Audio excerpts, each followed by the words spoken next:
I'm not gonna make it too difficult. Who is your champion for yung season 85? Ang hirap naman yan. Ikaw muna.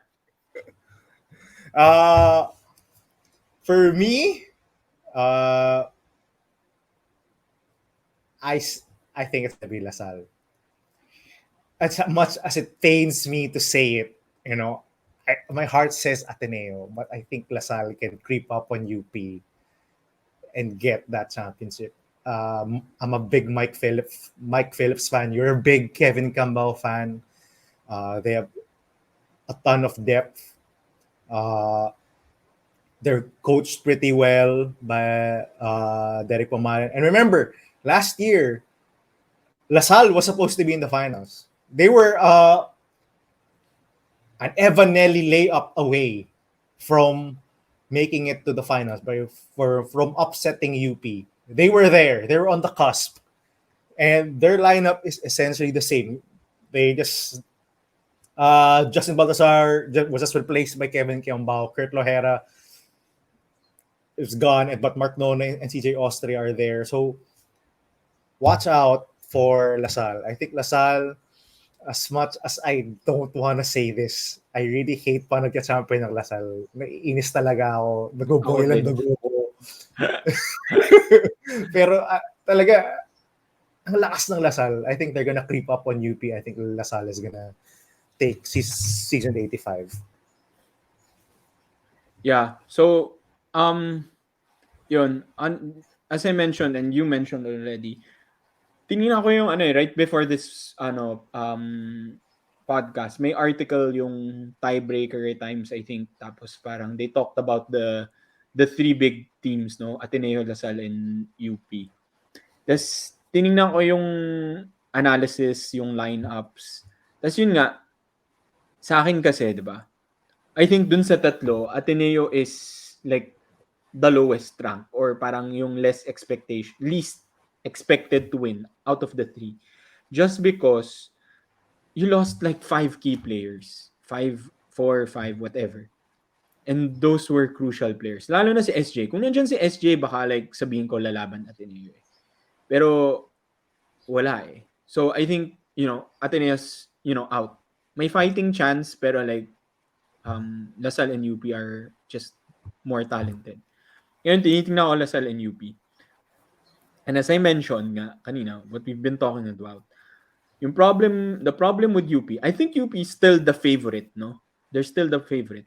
Pero yung problem ko with UP is who is going to replace Richie and CJ?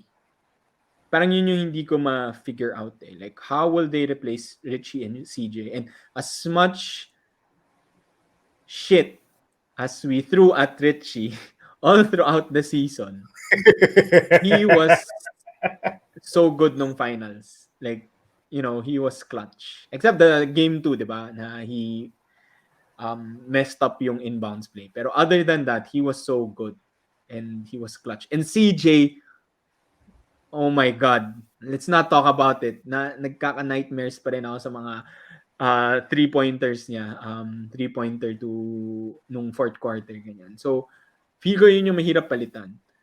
So, as you mentioned and as we've talked about, yung Lasal, the two big players that they lost, Balti and Lohera, number one, Balti was replaced by Kevin Kiambao.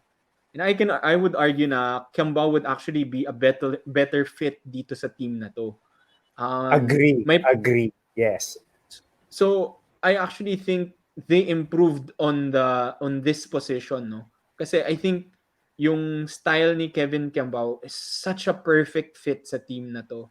And lalo na dahil playmaker siya, the problem for me with Lasal last year kasi is wala talaga, other than Nele, wala silang playmaking guard eh. Wala silang playmaker eh. Nonoy and Shawnee Winston are both scorers.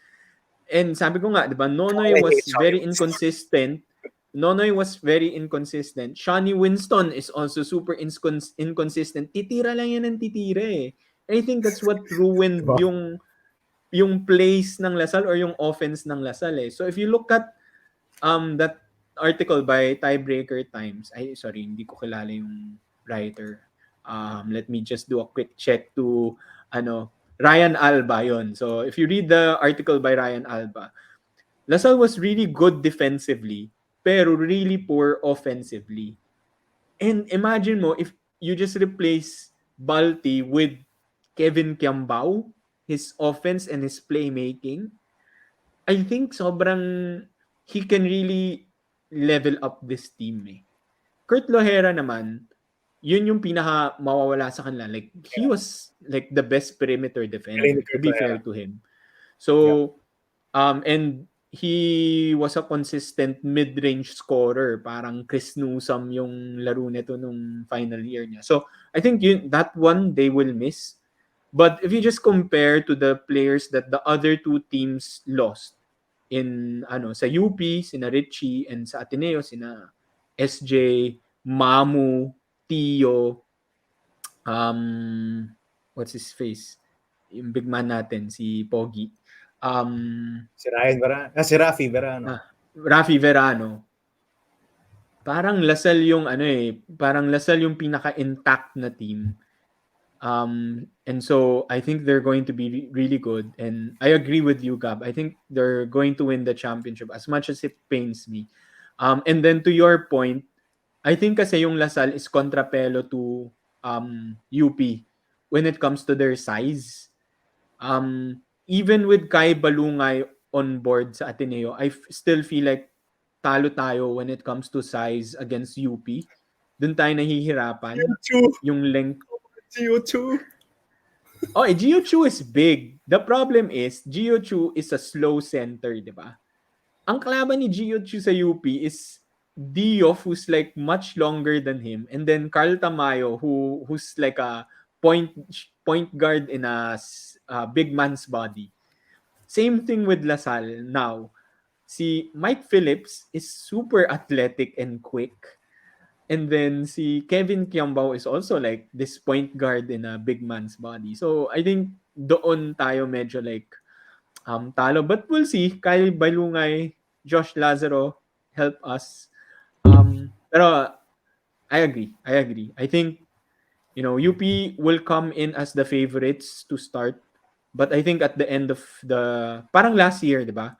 If last year Ateneo was the favorite all throughout, and then UP won the championship. I think this year it's going to be UP that's going to be the favorite all throughout. But I think Lasal will upset UP. And I hate it, but Lasal will win the championship. Wow! Dalawang Atenista pinili ang Lasal para mag-champion this season. I think that's a great way to end this episode.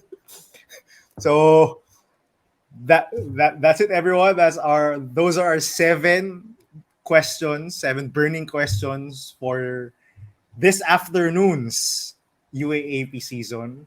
Tell us what you think. Who is your MVP? Who's your breakout? Who's your dark horse team? Who do you think is gonna win the championship this season? Like, subscribe, share the video. Help us, spread the word about our podcast.